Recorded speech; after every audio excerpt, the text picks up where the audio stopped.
Everybody, welcome back to Your Full Crew. I'm Dawn Zoldi, one of the co-hosts. Mike Peel is in the background today. I'm live at North Dakota, Grand Forks, at the UAS Summit and Expo today. And, we're dividing and conquering. So Mike is going to be live next week in New York City at the eVTOL Insights Conference. But I'm here in Grand Forks, and what an exciting time. We have three incredible guests here today. And we're going to kick it off with Ned Tabat. Did I say your name right? You did. Okay, all right. From Demeter Diagnostics. And Ned is, he just started up your company here. That's right. Okay, so before we get into what Demeter is doing, let's hear a little bit about you, Ned. Sure. As you said, Ned Tabat. I have a PhD from University of Illinois in electrical engineering. I've been systems integrator, sort of multidisciplinary technology development guy most of my life. And I started a new company after I retired from many years at Fortune 100, really. Actually, I started in Fortune 1. And then started a new technology company working primarily on DoD contracts. And one of those has led to this new company, the Demeter Diagnostics. And our intention is to save water, irrigation water to be precise, and enable continuing and improved agricultural food production with what is going to be, at least for the next few decades, a diminishing availability of water for irrigation. Well, I love what you're doing. First of all, okay, so I got the doctor next to me. Oh, I just work for a Fortune, 1 company.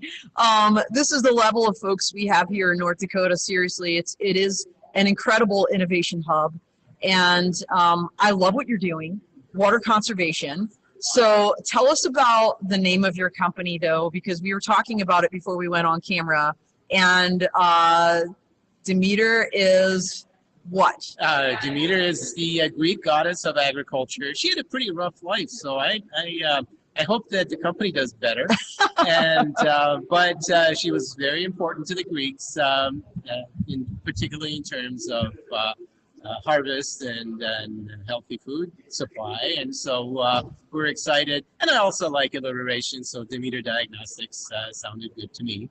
But again, brand new company and intended to serve the agricultural community worldwide. And the nice thing about agriculture is the northern hemisphere is decoupled from southern hemisphere. So whatever you do here in the off season, you can take it down to Argentina and Brazil and do it over there. So it's kind of fun.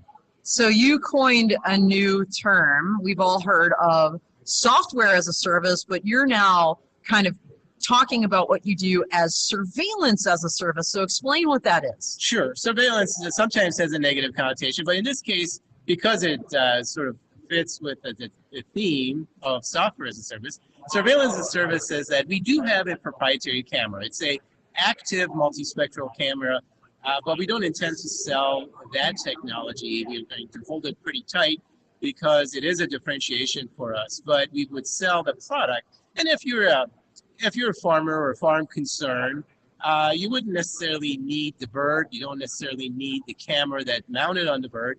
You need to know how to turn your spigots on and off at what point. And quite frankly, those of you who are familiar with those center-fed booms, down to individual sprinklers, they actually already have the capital investment for control of each sprinkler. So if I give them a map and says, at this point in time, turn this one on by this many volume and such, then that's what's been in academic studies shown to save about 30% of water usage, particularly like in very, very heavy, very thirsty water usage applications such as cotton and like West Texas, Texas Panhandle, that is all pumped from the Aquila aquifer, which is drying up in the south. So they are going to have mandates actually very soon to be saving 20%. And I think we can deliver that quite easily with these types of maps to say, okay, so, you need about maybe 8 maps throughout the growing season. The so that is surveillance as a service. The business model is actually very similar to a satellite model that you're working with. That is, of course, you don't buy a satellite, you buy maps from satellites, and the same thing here. And our business plan intends to compete. In fact, we will beat satellite in terms of coverage, in terms of latency. If you ask for a satellite map, it will take you 2 weeks from when the picture is taken to actually get the data. We'll deliver it in real time. And you can also order it the next day. There are certain places in the United States where it's suitable to locate our fleet. We'll have 5 or 6 fleet in the U.S. And like I mentioned, and then we'll just move them to the Southern Hemisphere when their growing season's ongoing. And so surveillance mapping is a water irrigation requirement map. It tells you how to manage and therefore save. Generally speaking, this is referred to as variable rate technology within sort of precision agriculture, the big umbrella name for it. But by and large, that's what we're doing. We're giving very detailed, and the coverage is comparable to satellites. So the coverage is 10,000 acres. And that's the reason we're here in North Dakota. Maybe you would want to know that as well. Yeah, that's what I was going to ask you next. Well, is why North Dakota? All right, mind melt here.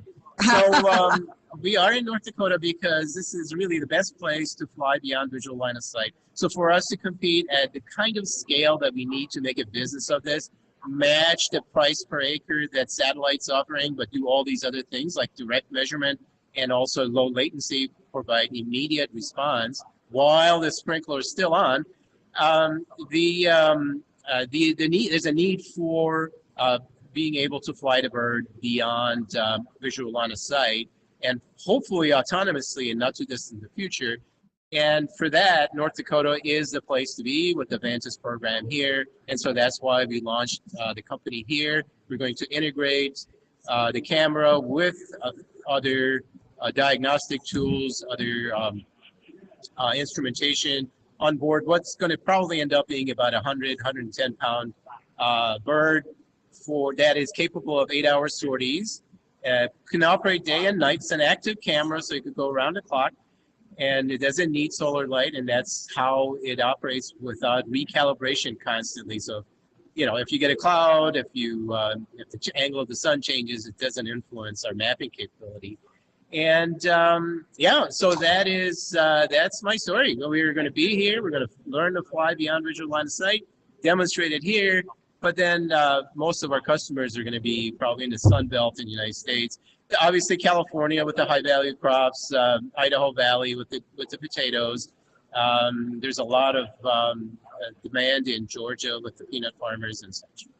Wow. So when you said North Dakota because beyond visual line of sight, are you working with the folks at Vantis or Grand Sky or the Northern Plains UAS test site, which North Dakota is so famous for? Absolutely, all of the above. So that is a combination of all those things is what makes it attractive to be here, and that's why we launched here the company, and we're going to be assembling here, testing here, and we have future plans for soil moisture measurement as well, which is more of a concern up north than it is actually canopy or leaf moisture measurement.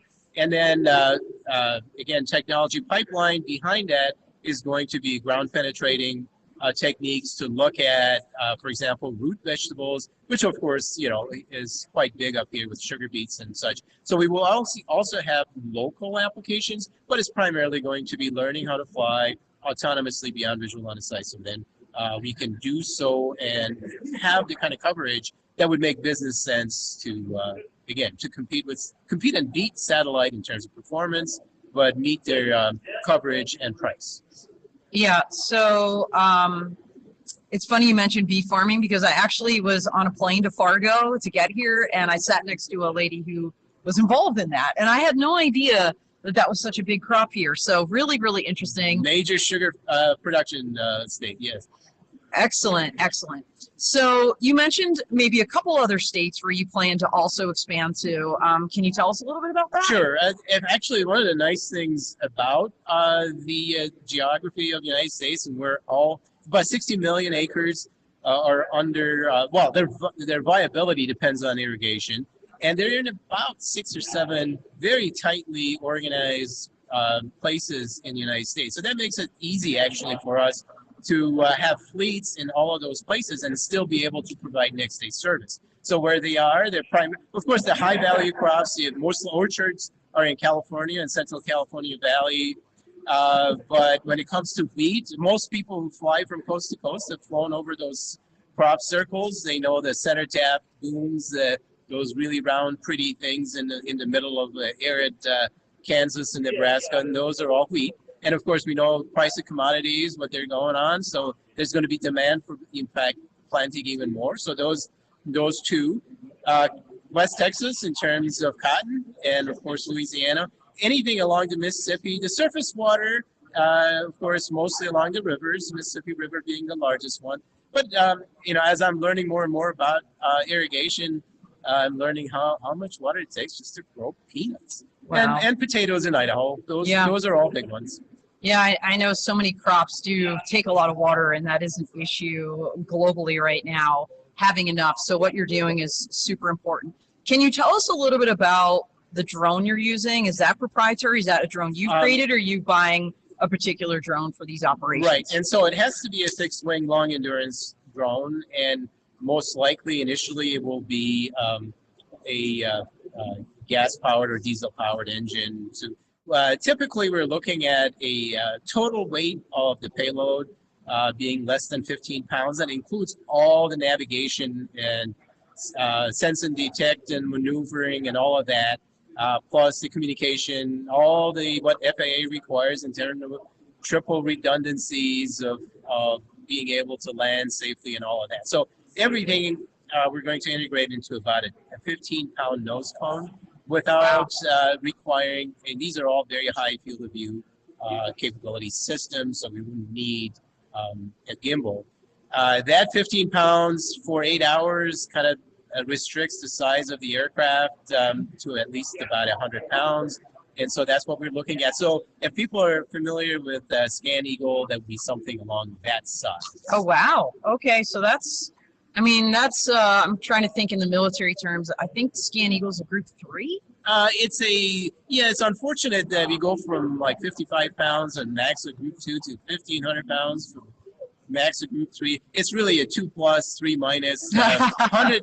You're making up new things now. Well, that's my jam, right? That's so it's a 2+, 115-pound takeoff weight, something like that. Okay, very cool. And we only have a couple minutes left before we get to our next guest. But so my question is, I know your sensor is proprietary, but what makes it different than maybe some other soil moisture sensors that are out there? This is not a soil moisture, it's a canopy moisture. So leaf moisture. Maybe leaf is more appropriate. Okay. What is different is it's an active camera. So if you're trying to measure water in a leaf, you want spectral lines or wavelengths of light that are most sensitive to water absorption. Well, unfortunately, most of the passive systems that use solar radiation, that portion of the spectrum is dark because all of that is absorbed by the moisture in the atmosphere. So what we do is we bring our own flashlight with us, and in fact that's why we fly low. Generally, we'd be flying in Class G airspace to be able to use reasonable power to actually illuminate the subject that we're actually wanting to measure. But so that's the difference. It's an active camera. It's, if you like to compare it with your camera, it's got a flashlight, and as opposed to using solar radiation, which is everybody else. And we do have a significant advantage in terms of time to market with that camera. Well, awesome. Well, I think we're going to move to our next guest, but it was so wonderful. Great to meet you. Thank you for the and hear the incredible, again, everybody, this is Demeter Diagnostics, so keep an eye out for them, especially next year, as they're going to be doing great things. We hope to have you back on the show at some point next year. Love to come back. And see what you're actually doing and hear more about this. So thank you so much. All right, next up is Let's see who we got here. Joshua Riedy from formerly Airtonomy, but now like Thread, right? So here he comes. Here he comes. So we'll get nice to meet you. Yeah. We're like literally meeting for the first time right now because we haven't had time until this minute. Exactly. But we're going to go ahead and first of all, tell us a little bit about your background. Absolutely. My background is with academics predominantly. I worked at the University of North Dakota, born and raised in the Dakotas, and saw an opportunity to commercialize technology, and that has led me to this moment. Well, I'll tell you what, University of North Dakota is pretty spectacular. Leaders in aeronautical engineering, so many other fields, like just a UAS Center of Excellence. In fact, for those that saw our full crew yesterday, shout out to University of North Dakota Center for Innovation. I was planted there yesterday and really appreciate them. So so you created a different company and now you've got a new name. So tell us about this journey, like where you started and like where you are now. Yeah. So first, appropriate shout out to the University of North Dakota. Yes. The UND Aerospace Foundation is one of our partners and one of our largest supporters. So that's been great. And can't think of better places to build a company that works within the UAS sector. We focus on how companies, particular energy and utility companies, use data to digitize these very large assets, be it a power line or a wind turbine or a solar panel or a nuclear plant. And so we focus from the data level and we've come down to the robot or to the drone. Okay. So that they can actually scale in a uniform fashion, meaning that even though the asset type is different, yep, the way they store data, the way they interpret data, the way they digitize those assets is uniform in nature. Okay, so there's a lot to unpack there. So let's start with the data. So so is this artificial intelligence, machine learning enabled? Like, what are we talking about here exactly? Great question. And if you think of all the business units across any given large utility or energy company, yep, the degree of maturity varies drastically. Yeah. So we're talking about the very basic, which may be cell phone data, which may be a photo, which may be a drone image, all the way to fully automated capture, where technicians themselves are using drones on a daily basis. And if you focus on that end of the spectrum, I invite you to go to a site from Xcel Energy or from Ottertail Power and see the future where people are using drones on a daily basis that have no formative knowledge, because the drone is a tool to make their job safer, right, and to gather information about the assets that the companies are tasked with maintaining and generating power or water or anything else that is associated with critical infrastructure. Yeah, absolutely. So you mentioned obviously drones, but are you using robots too, or just primarily drones in the business? Primarily drones, although robots are becoming more prominent. Ground-based robotics need to function more like drones. And again, the theme is the data that comes off of any given sensor, be it on a land-based robot, be it in the air. We have not worked in an aquatic setting, needs to be uniform, just like the HR and payroll is uniform across an organization. Yeah. That's where I think our industry needs to go to have the type of adoption that we want. So Airtonomy was the original company, is that right? And you changed, like rebranded to Thread, but Airtonomy is like your product. So first of all, tell us why you rebranded and what does Thread mean? Like what is usually people name their companies for a reason. And so what is Thread all about? Yeah, so I'm glad you asked that question. We did start as Airtonomy, which was very focused on our consumer and very focused on one end of the spectrum, which was the data capture. So that made sense. However, as we've matured, we have rebranded as Thread because our technology is really the thread that goes across all different asset types. We are the common thread, if you will, regardless of type of drone, type of asset, type of sensor. Okay, I love that. So that makes a lot. I like your logo too. It's really cool. Check out their website, by the way. I don't know if Mike, if you're able to drop that link, but Thread is out there to go ahead and check out. And all right, so critical infrastructure, energy in particular. So are we talking like renewables with an emphasis on renewables, or just all of it, like oil, gas platforms, offshore, onshore? Like what are kind of your primary clients and customers? First, I'll start by saying all of the above. Okay, gotcha. That we have large oil and gas customers as well as large utility customers. Their needs vary. The beautiful part about it, though, is the type of data and the technology doesn't vary. if you would think of a large ERP system, let's say SAP, does a number of different things for a variety of different companies, but it focuses on the theme of what they do well and the value add. Okay. And that's our approach as well, that we are unlike any company that exists in the industry because we are hardware and sensor agnostic. We're even AI and analysis agnostic. We're the plumbing, if you will, that handles that data and stores it and makes it useful to these organizations, regardless if it is renewables or if it is oil and gas or if it's power transmission and distribution in between. So as a practical matter, how does it work? In other words, we just had Ned on here talking about his surveillance as a service, right? Creating these like agricultural moisture maps, if you will, using leaves and canopies.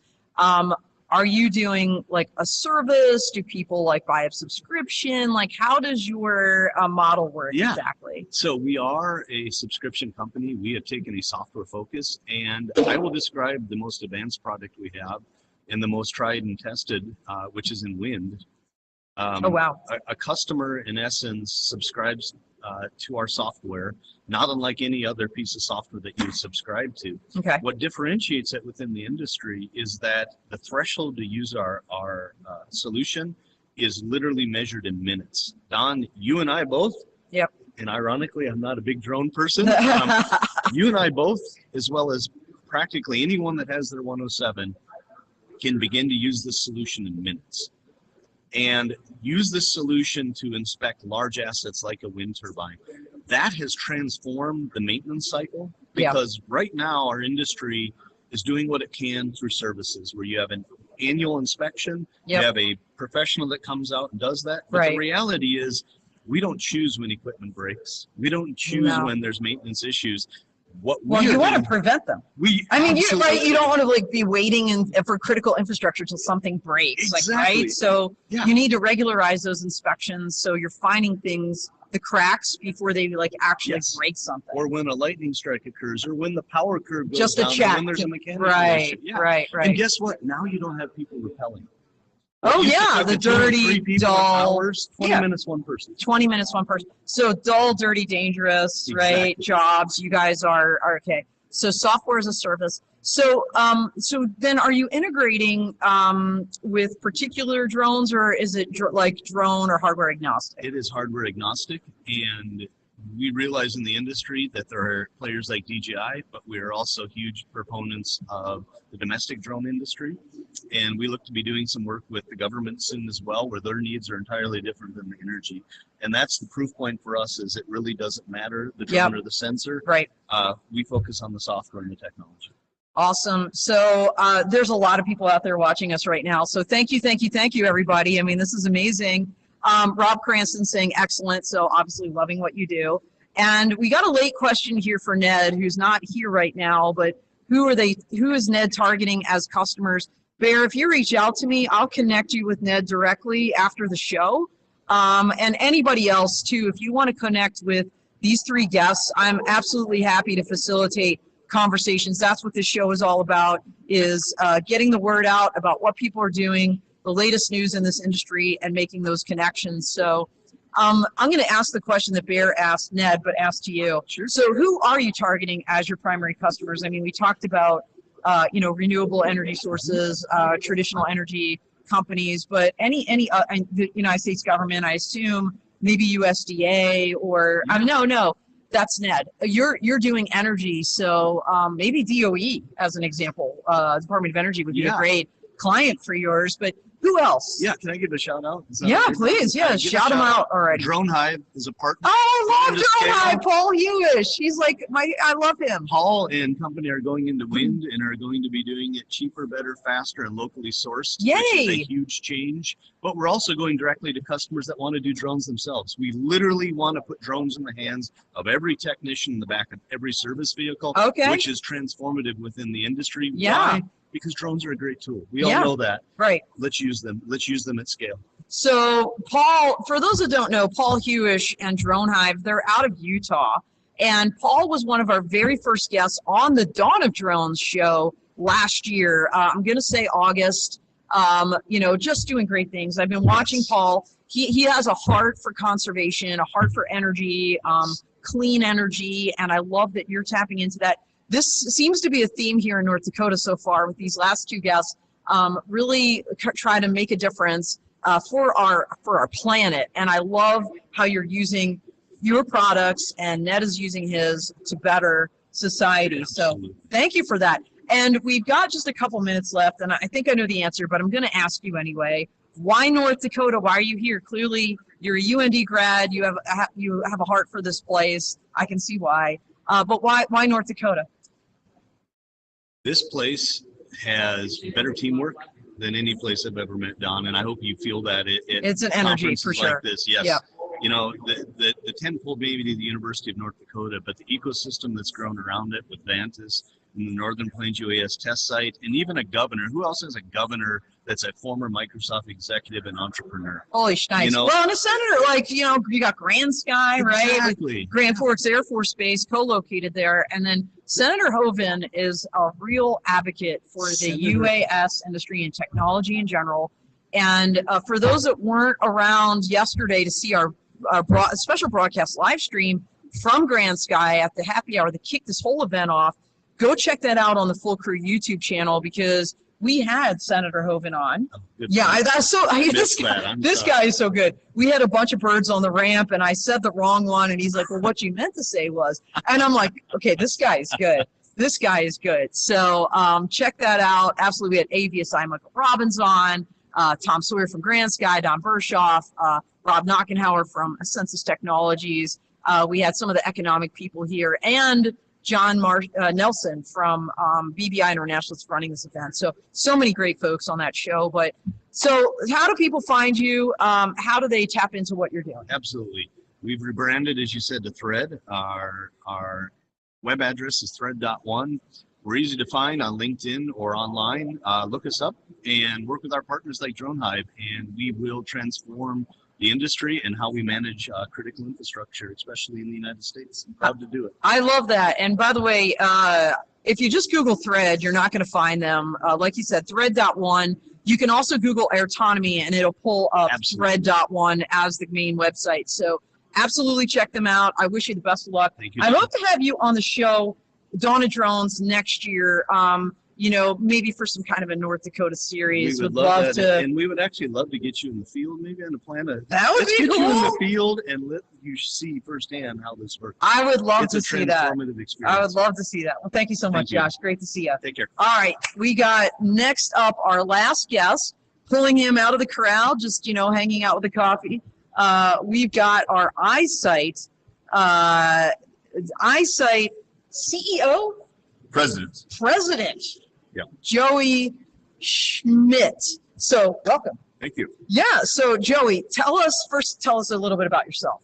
Well, President of Eyesight Drone Services. I had a drone services company before in 2014 during the dawn of drones, I guess. Yeah. When the 333 exemptions came out. Oh yeah. And then about 2.5 years ago, Eyesight acquired my company, and then now I'm the president. And since then, we've doubled our number of people and doubled our revenue, and just working all over the country. So. Well, I love what you're doing. We're going to talk about that in here a second. But you know what cracks me up, Joey? Every time I ask somebody tell me about yourself, they start talking about their company. Okay. So, I'll tell you about myself. Yeah, like, you know, just a little bit about your 30-second bio, if you will. 30-second bio. 30-second, I have go. no business being here to UAS Summit. I have an elementary education degree. That's awesome.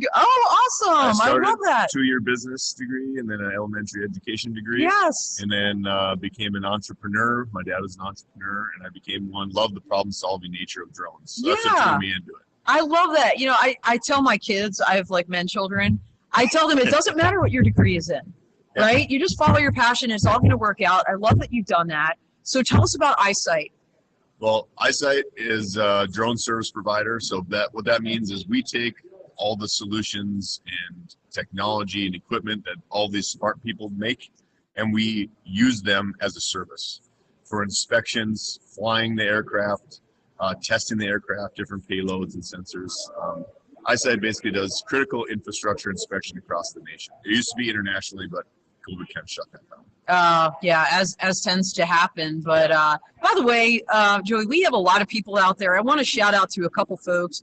Olga Aristizabal is out there saying thank you. So hi, Olga. I know you're a super fan. You come to my clubhouse and you're always in our chat. So thank you so much. And Maggie Schuster is out there saying great crew. Maggie is actually my clubhouse co-host in Drone Law Connections every Thursday. So Maggie, thank you for your support. So thanks everybody. Keep the comments coming. We love you guys out there. So critical infrastructure, but more than that, if I recall correctly, your website, you talk about construction, market use cases, and a few others. So walk us through, first of all, you said you're national, like where exactly, how does it work? Like we just talked about Drone Hive and Paul Hewish. He's got a model where, you know, pilots basically almost subscribe to him and he gets them jobs. Like, do you hire pilots or what's your model for eyesight? We are kind of the antithesis to that. Okay, gotcha. We are all pilots in-house, basically. Okay, so awesome. We hire pilots. We have a line right from UND. So we have 14 pilots hired straight from UND. Okay. And then from the aviation programs. And those pilots are out. We have pilots in 12 states today flying.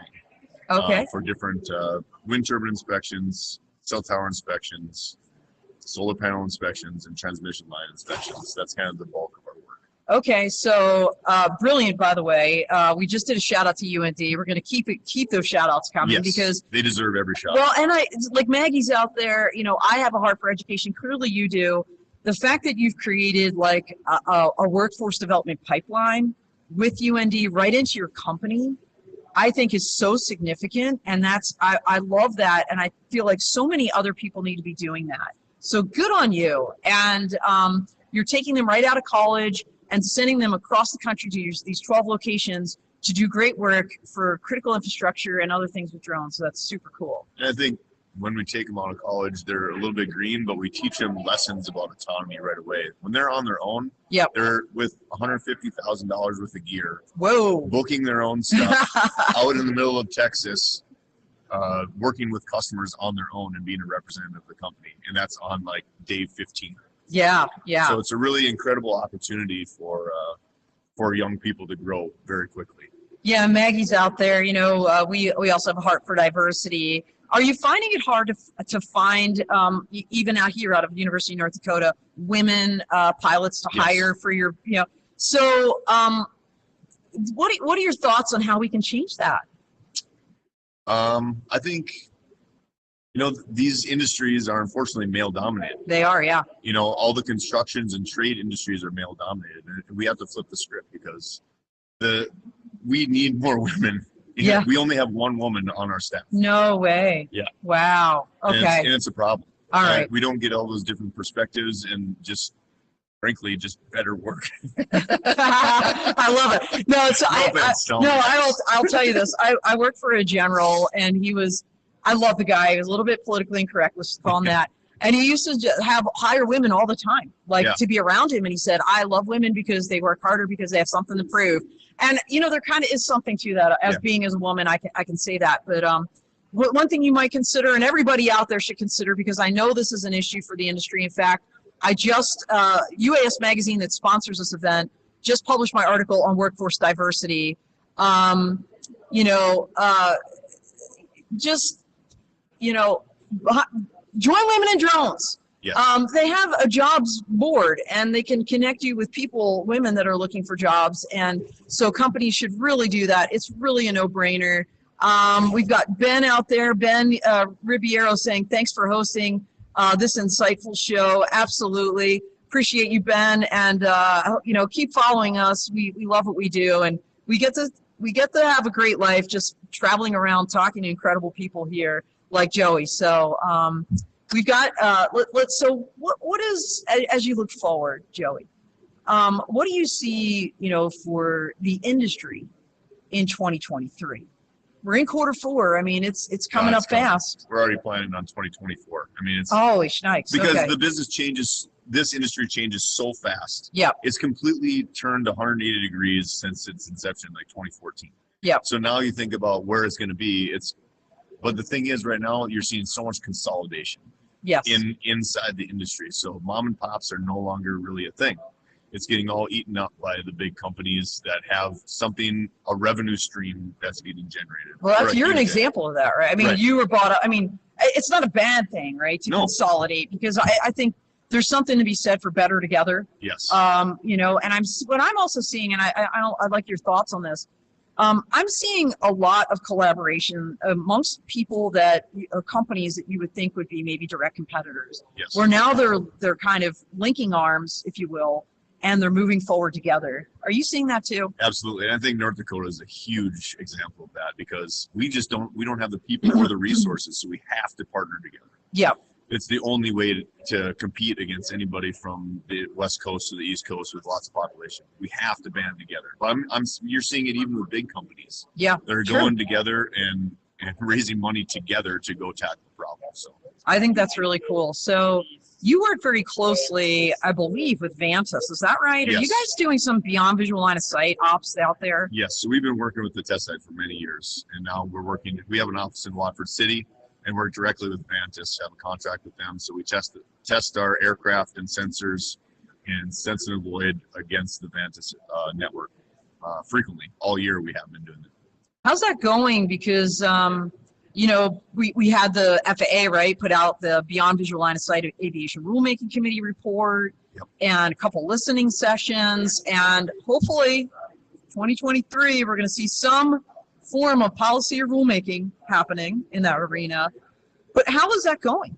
Well, I mean, I think dial back a little bit. You have BNSF, you have Excel Energy, you have those large companies that are getting BV loss waivers. Yep. And you're proving out commercial operations there. Yep. And now you're taking that and you're proving out multiple different aircraft. That's what we're doing in the Vantas network, proving out those multiple aircraft over and over and over again and getting hard data.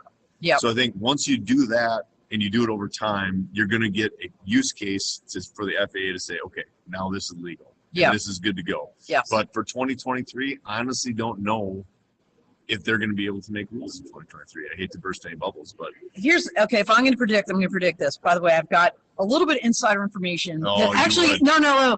Everybody has this information because Abby Smith, the Deputy Director of the UAS Integration Office, right, for the FAA, she was live at the Edge 2022 event at the Tower Club in DC a couple weeks ago.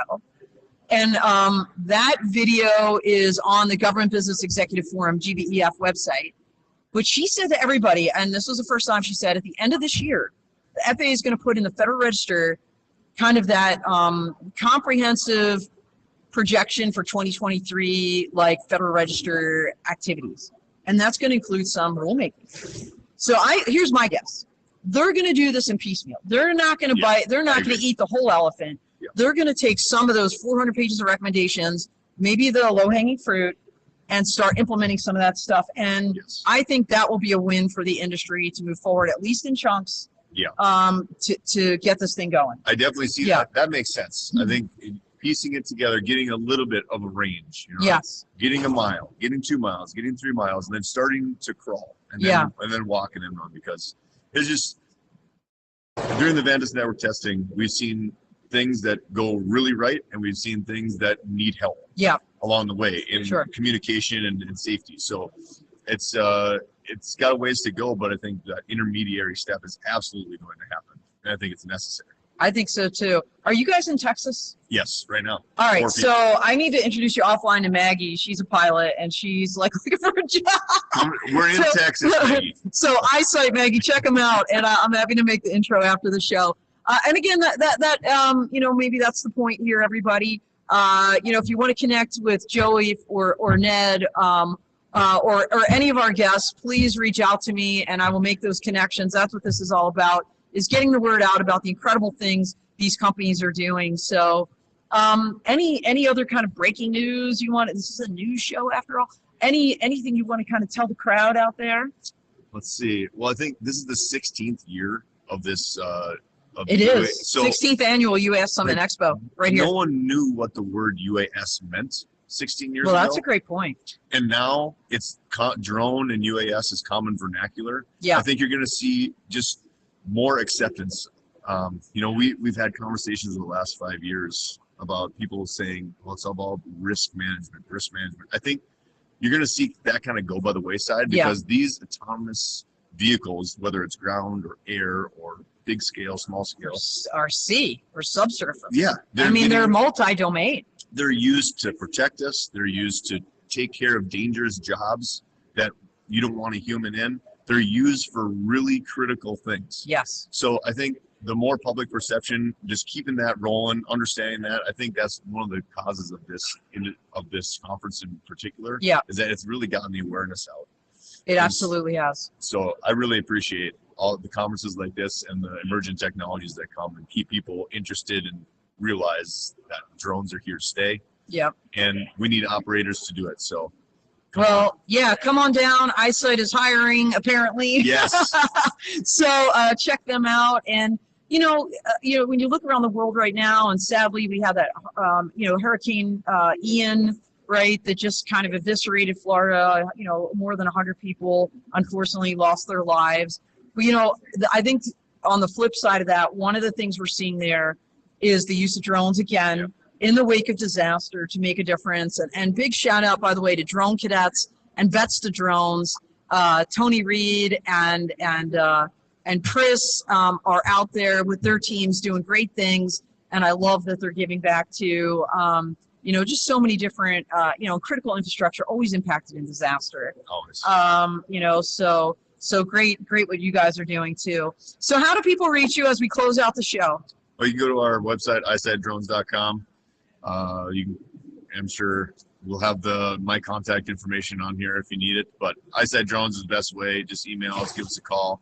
We're in Grand Forks, Fargo, Minneapolis, Watford City, but we travel in all 48 states below. So we're looking for pilots, people that want to go experience new things and impact this industry. So. And I love that you train them too. So Yeah, this is absolutely. like, we just dedicated the month of August on the dawn of drones to workforce development or developing industry leaders. And I think that's so critical that you're doing that with these kids right out of college. Yeah. So thank you for what you're doing.